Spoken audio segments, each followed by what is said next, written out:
तो 90 डेज का रिनोवेशन करिए, अपनी पूरी टीम को नया बनाइए, नया नेटवर्क बनाइए, नए लोगों को लाइए, नया चुनाव करिए, नए बंदों को नई नई एक्टिविटीज़ में डालिए, आगे आगे एक्टिविटीज़ की पहले से तैयारी करिए, ज़्यादा से ज़्यादा प्लान दिखाइए खुद जाके।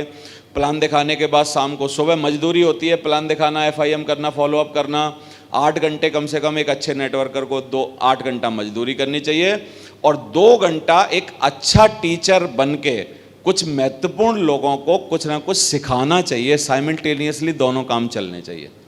8 घंटा मजदूरी, 2 घंटा टीचिंग, 8 घंटा मजदूरी, 2 घंटा टीचिंग, 8 घंटा मजदूरी, 2 घंटा टीचिंग, 10 घंटा मजदूरी, 1 घंटा टीचिंग। हो सकता है किसी का थोड़ा मजदूरी का ज़्यादा हिसाब किताब हो और बहुत ही मतलब मरे पड़े हों, ज़रूरत पड़ रही हो आदमियों की, और टीचिंग के लिए 1 ही घंटा वक्त निकाल पाएँ, या 10.5 घंटा मजदूरी और 1.5 घंटा वो। लेकिन सिखाना और काम करना दोनों साथ साथ साइमल्टेनियसली चलना चाहिए।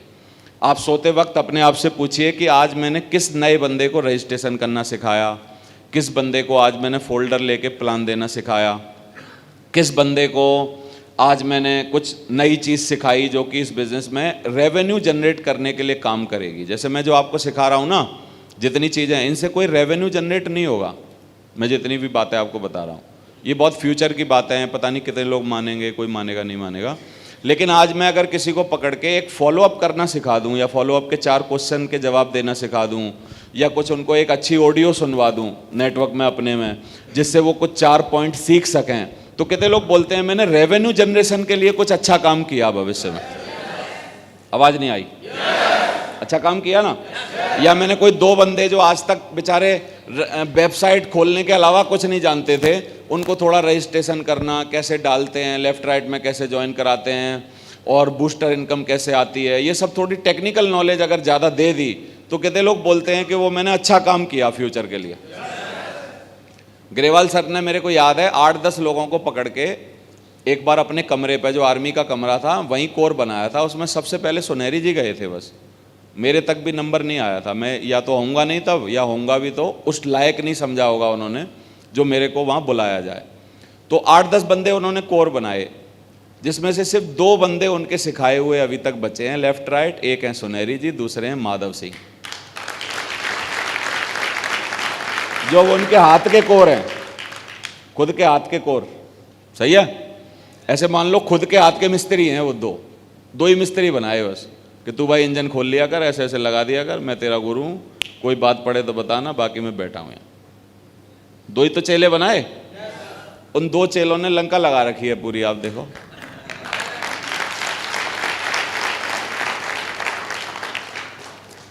लेकिन हम क्या सोच रहे हैं कि मैं एक भी अपने हाथ से नहीं सिखाऊंगा, और फिर बोला मेरा काम क्यों नहीं चल रहा है? जवाब आपको खुद ही मिल गया होगा, फिर तुम्हारा काम क्यों नहीं चल रहा? भाई उन्होंने भी ऐसे सोच के थोड़ी सिखाए कि मैं 10 सिखा रहा हूं, इसमें से 2 बचेंगे। लेकिन ये सिखाता रहना तो एक सतत प्रक्रिया है ना। हो सकता है आपने पिछले साल किसी को सिखाया हो, या कई लोग ऐसे उनकी केसेट अटकी हुई है कि मैंने तो 5 सिखा दिए, 5 सिखा दिए, वही कुछ नहीं कर रहे, वही कुछ नहीं कर रहे, वही कुछ नहीं कर रहे, वही कुछ नहीं कर रहे। तो भाई पहली वाली लॉट तेरी खराब निकल गई, अभी दूसरी लॉट तैयार कर। क्या कर सकते हैं? कोई है उपाय है क्या कुछ उसके अलावा? तो पकड़ के सिखाना, जो आपको आता है वो आप लोगों को तैयार करिए। कई लोगों का ऐसा भी है नेटवर्क मार्केटिंग में कि हम नेटवर्क को अपने बराबर नहीं सिखाएंगे कभी भी। ये लोग एक अलग बीमारी से ग्रसित हैं। इनकी बीमारी है कि मैं हमेशा सुपर रहना चाहिए। ये बीमारी इस नेटवर्किंग के लिए बहुत घातक है। जैसे कई लोग अपने नेटवर्क में रजिस्ट्रेशन ही नहीं सिखाते लोगों को। बोला नहीं सर, इसको सिर्फ बोलो प्लान दिखाए, पैसा लाए। क्या करे? प्लान दिखाए और पैसा लाए। फिर मैंने कहा इसके बाद का काम? बोला इसके बाद का हम करेंगे। तो कितने लोग बोलते हैं कि प्लान दिखाए पैसा लाए पे वो बहुत दिन तक रह पाएगा इनके साथ। इस बिजनेस की एक मजबूरी है। एक सबसे अच्छा काम जो सुनहरी सर ने मेरे साथ किया, जिसके लिए मैं जिंदगी भर कृतार्थ हूं, वो नहीं है जो आप सोच रहे हो। वो आप सोच रहे हो कि उन्होंने मेरे डीडी के पैसा दिए ना, उससे भी एक बड़ा काम है। उन्होंने मेरे को अपनी टीम का सबसे बेस्ट स्टेज का नंबर 1 प्लानर बनाया। अब सुनहरी जी की टांग टूट गई, जो कहानी सुनाते हैं सर, तो टांग टूट गई तो अभी क्या करें, 3-4 महीना टांग पूरी ऊपर, और वो टेढ़ी भी नहीं कर सकते, और अड्डी और ऑपरेशन हुआ और ये सब हुआ। तो सुनहरी जी को चिंता हुई टांग टूटते ही 1-2-3 दिन के अंदर ही कि यार मेरे नेटवर्क से अब प्लान कौन दिखाएगा। और शेड्यूल सेट होता था कि हफ्ते हफ्ते नंबर आता था कि ये फर्स्ट प्लान, उसका सेकंड प्लान, फिर उसका ये। तो इनको चिंता हुई क्या करेंगे, तो मेरे को बुलाया 2-3 दिन में, मॉक्स वॉक्स लेके मेरी तैयारी करवा के मेरे को उतार दिया कि भाई हमारी तरफ से ये प्लान लेगा। तो आई वॉज द फर्स्ट, मतलब क्या है ना, टीम लीडर सुनहरी जी का, जो कि उनके अलावा स्टेज पे प्लान लेता था कोई। Thank you very much. तो मेरे को उनका वो जो पॉइंट है, वो पॉइंट लगता है कि मेरी जिंदगी को यहां तक लाने में उस पॉइंट ने सबसे ज्यादा काम करवाया, क्योंकि उन्होंने जैसे ही मेरे को स्टेज पे धक्का मारा तो मेरे अंदर ये पॉजिटिविटी आ गई अंदर से कि यार देवेंद्र शर्मा, अब तू अपने चेहरे पे सब कुछ कर सकता है। क्योंकि उससे पहले एक बात थी कि यार तू साले प्लान नहीं दे सकता वेन्यू पे, इंडिविजुअल तो खूब दिखा सकता है जो भी होगा। तो वो जो कमी थी वो उन्होंने पूरी करवा दी। मेरे को एक कॉन्फिडेंस आ गया कि जब तू यहां दिखा सकता है तो मथुरा में भी दिखा सकता है, यहां दिखा सकता है तो भरतपुर में भी दिखा सकता है, यहां दिखा सकता है तो तू जहां खड़ा हो जाएगा वहां दिखा सकता है। तो ये जो कॉन्फिडेंस जैसे ही मेरे अंदर आया, फिर ये धंधा मेरा हो गया। उस दिन से फिर मैंने काम करना चालू कर दिया। तो मेरा आपसे ये सवाल है कि क्या आप अपने नेटवर्क में काबिल लोगों को डेवलप कर रहे हैं कि नहीं कर रहे हैं? ढूंढ ढूंढ के काबिल लोगों को ला रहे हैं कि नहीं ला रहे? यदि आप इस काबिलियत पे अंकुश लगा के बैठे हैं, हम लोगों को गलती करके सीखने नहीं देना चाहते, हम लोगों के पैरों के नीचे अपने हाथ रख रख के उनको, मतलब क्या है ना, बहुत कमजोर बना रहे हैं। और कमजोर फौज वाला सेनापति कभी जीत नहीं सकता दुनिया में।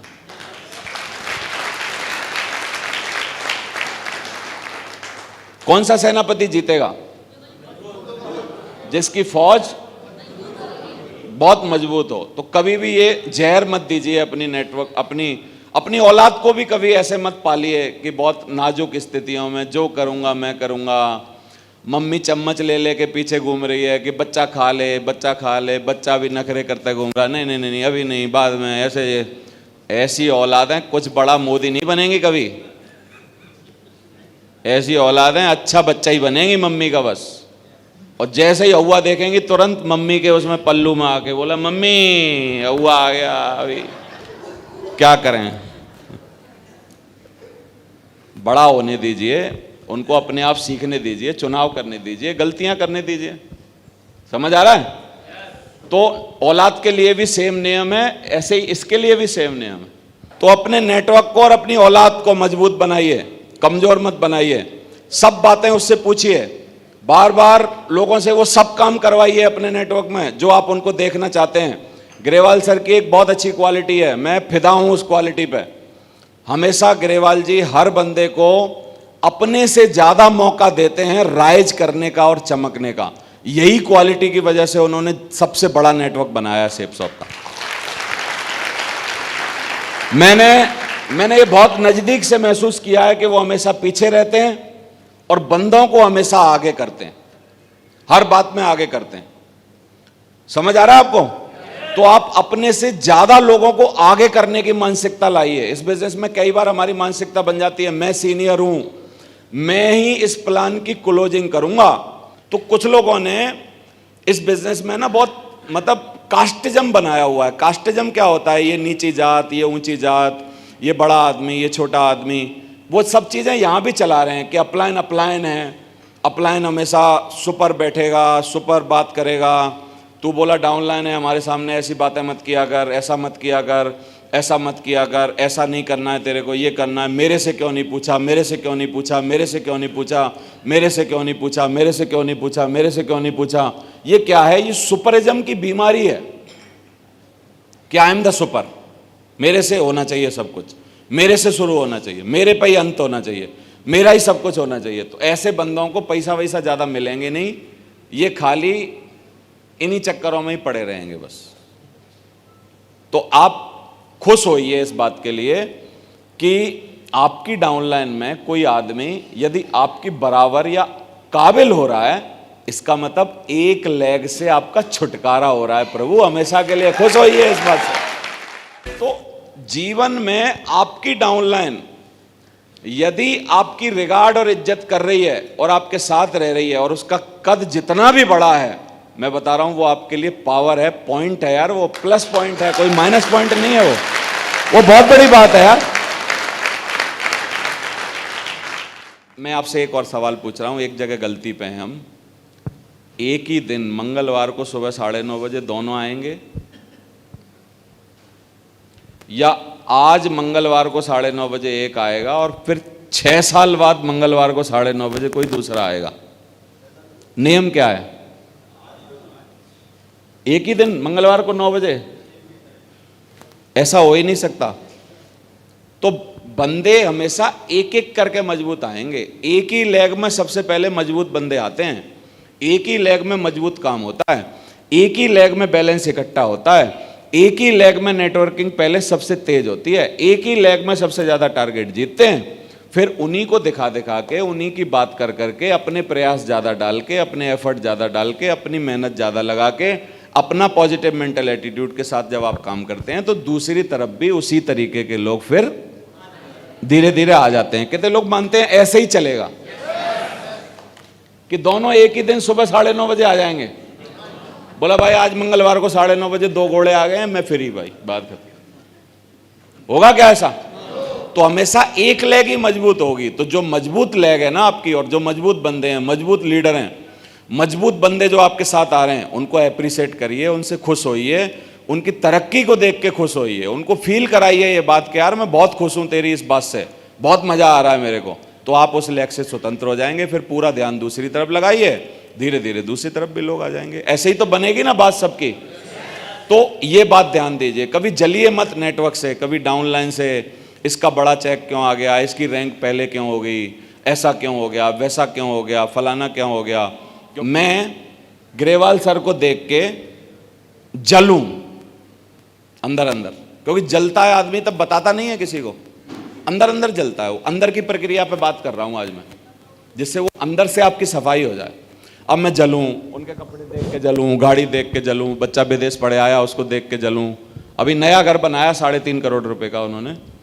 उनकी मानता है कि वो कभी अपना शो ऑफ नहीं करते कि वो वीडियो बना लाएं, फोटो दिखाएं। वो चाहते हैं कि मेरा जितना कम दिखाया जाए उतना ज़्यादा बढ़िया है। वो चाहते हैं लड़कों का दिखा के ही काम चल जाए, वो ज़्यादा सही है। समझ आ रहा है? ऐसी मानसिकता है उनकी। तो उन सब चीज़ों से यदि मैं जलूं, तो कितने लोग बोलते हैं मैं प्रकृति को ये संदेश दे रहा हूं कि हे प्रकृति, मेरे को कभी ग्रेवाल सर जैसा मत होने देना, क्योंकि यदि मैं अभी उनसे जल रहा हूं तो फिर तो मैं भी अपने आप से जलूंगा यदि उन जैसा हो जाऊंगा। तो प्रकृति को तो मैं यही संदेश दे रहा हूं ना। तो प्रकृति को हम जैसा संदेश देंगे वैसा ही हमारे साथ होगा। हम कितनी मेहनत कर लें, हम उस संदेश से ऊपर नहीं जा पाएंगे कभी भी। ये बात को बहुत ध्यान से समझिए आप। तो हर जीवन की बड़ी किताब में ये बोला गया है कि हमेशा उस आदमी को एडमायर करिए। एडमायर की क्या अच्छी हिंदी होगी मेरे को पता नहीं। एडमायर मतलब उनको, हाँ, प्रशंसनीय, उनको प्रशंसा करिए और मन में उनको एडमायर करिए इस बात के लिए। जब तक आप उसको मन में एडमायर करेंगे तब तक आप उसकी दौड़ में हैं, आप उस जैसा और उससे बड़ा भी बनेंगे। एडमायर नहीं करेंगे, यदि किसी को एडमायर नहीं किया तो आप उस जैसा नहीं बन पाएंगे। तो आप देखना बॉलीवुड वालों की मानता, मैं बहुत इनके इंटरव्यू देखता हूं, बहुत उनसे खुश रहता हूं, मैं प्रेरित होता हूं। मैं देखता हूं कि हमेशा बड़े बड़े लोगों की वो सराहना करते हैं कि यार कोई नया एक्टर आएगा तो उसको बोलेंगे कि आप तो सलमान खान की छुट्टी कर दोगे, तो वो बोलेगा नहीं नहीं, हंसते हुए बोलेगा नहीं नहीं नहीं, Salman Khan is a king of Bollywood, ऐसे बोलेंगे। या शाहरुख खान के बारे में बोलेंगे, Shahrukh Khan is the king of Bollywood. नया बंदा यही बोलेगा, चाहे उसकी पिक्चर हिट हो गई हो या कोई भी हो गई हो। यानी वो क्या कर रहा है, उस बंदे को एडमायर कर रहा है, क्योंकि वो हो सकता है उससे अच्छी पिक्चर में आज अभी एक में कार्तिक आर्यन ने अच्छे पैसा कमा लिए हों, हेरा फेरी, जो भूल भुलैया 2 में, भूल भुलैया 2 अभी तक की बॉलीवुड की कोरोना के बाद की सबसे ज्यादा पैसा कमाने वाली पिक्चर है। उससे ज्यादा पैसा किसी ने नहीं कमाया अभी तक कोरोना के बाद। वो है कार्तिक आर्यन, नया लड़का, ग्वालियर का रहने वाला। उससे जब पूछा कि भैया आप ये बनते जा रहे हो, आप तो बड़े बड़े किंगों को पानी पिला दोगे, कुछ भी पूछते हैं ना इंटरव्यू में, तो बोला नहीं नहीं नहीं नहीं नहीं नहीं, क्योंकि वो बंदा जानता है प्रकृति के लॉ को, यदि उनको एडमायर नहीं करेगा तो उन जैसा कभी बन ही नहीं पाएगा दुनिया में। कितने लोगों को मेरी बात समझ में आ रही है? तो यू हैव टू एडमायर उन सब लोगों को जिन लोगों को देख के आप इस धंधे में या उस जैसा बनना चाहते हो। आपको करना पड़ेगा, मन चाहे तब भी, ना चाहे तब भी। आपकी उनसे कुछ खटपट हो गई हो तब भी, नहीं हुई हो तब भी, प्रकृति का नियम है, उसके खिलाफ नहीं जा सकते हम। तो हमेशा उनको एडमायर करिए जो हमसे बड़े हैं, भले ही वो एक कद पे खड़े हैं। जैसे देखो आप, हम लोग क्या है ना, कई बार ग्रेवाल सर के साथ एंट्री करते हैं, कई बार ग्रेवाल सर के साथ स्टेज शेयर करते हैं। ग्रेवाल जी को भी सेम बुक के, सेम माला, सेम कलर की चुन्नी हमें मिलती है, सेम ग्रेवाल जी को भी वही मिलती है, वही सुनहरी जी को मिलती है। अब मैं अपने मन में ये सोचने लग जाऊं, भगवान को ये कमांड देने लग जाऊं, मैं तो इन जैसा बन गया, इन जैसा बन गया, लेकिन मेरे पैसा में उनके पैसा में डबल का अंतर है। अभी वो चुन्नी साली एक कलर की क्या डल गई, मैं अंदर से वैसा करने लग जाऊं क्या नाटक? तो सीधा चुन्नी के कलर के चक्कर में 35 का नुकसान नहीं हो जाएगा? आवाज नहीं आ रही?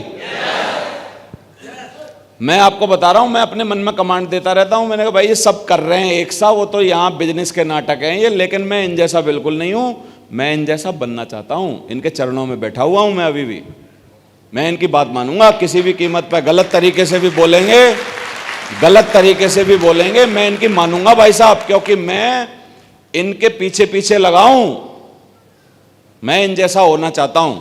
तो कितने लोगों को ये मैसेज जा रहा है कि भैया यदि अपलाइन हमारे साथ बैठा है, हमारे साथ है, या वो हम उसकी जैसी पदवी पे आ गए। कई बार रेड क्लब, डायमंड, एक ही जगह स्वागत होता है, एक ही जगह उनकी पट्टी डलती है, एक ही जैसे बुक्के आते हैं, एक ही जैसी माला आती है, सबके लिए चाय आ रही है, सबके लिए ही सब काम हो रहे हैं, और एक आदमी बैठा है तनगर है, बोला अब क्या हो गया, अब तो साले सब सोफा सेम, पट्टी सेम, कलर सेम, चुन्नी सेम, माला सेम, बुक्का सेम, एंट्री सेम, बाजे सेम, अब क्या है? बोला अब क्या रह गया है? वो जो रह गया है ना, वो बहुत महत्वपूर्ण है। और ये हमारे बिजनेस के बैंक का ठटरा गए, इनके चक्कर में नहीं पड़ना कभी भी।